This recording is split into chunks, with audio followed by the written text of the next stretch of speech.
আলাইকুম দর্শক, media Munch সংলাপে আপনাদের স্বাগত। আজকের আলোচনার বিষয় জুলাই গণ অভ্যুত্থান। সেই বিষয়ে আজকে আলোচনা করার জন্য আমাদের এখানে অনুষ্ঠানে অতিথি হিসেবে আছেন আজমিরি জান্নাত। আজমিরি জান্নাত, আপনাকে স্বাগত। ধন্যবাদ। জি, আমরা দেখতে পেলাম যে জুলাই গণ অভ্যুত্থানে ছাত্র জনতার ঐক্য, এই বিষয়টাকে আপনি কিভাবে 1971 সালের যে স্বাধীনতা সেটার সাথে অনেকে সাদৃশ্য মিলাচ্ছে, আপনি বিষয়টাকে কিভাবে দেখছেন?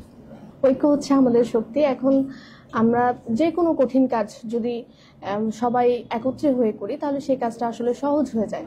তো আমরা আমরা স্বাধীনতা পেয়েছি 1971 সালে, কিন্তু দেখা যাচ্ছে যে আমরা আসলে পুরোপুরি স্বাধীনতাটা পাইনি।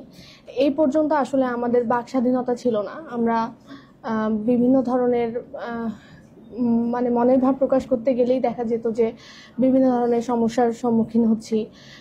ধন্যবাদ আপনাকে।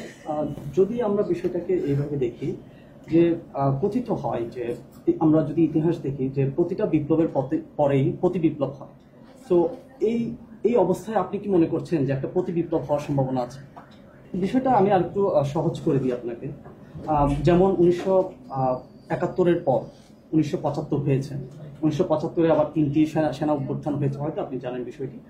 সেখানে পরপর 3টি অভ্যুত্থান হয়ে যায়।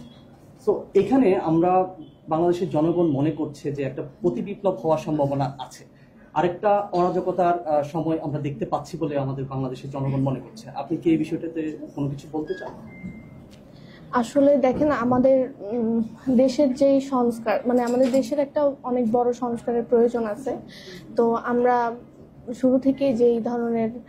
আপনাকে অসংখ্য ধন্যবাদ আজকে বিষয়ে আলোচনা করার জন্য। আমরা বিষয়টা নিয়ে অন্য আরেকদিন অন্য কোনো অনুষ্ঠানে আলোচনা করব। ধন্যবাদ।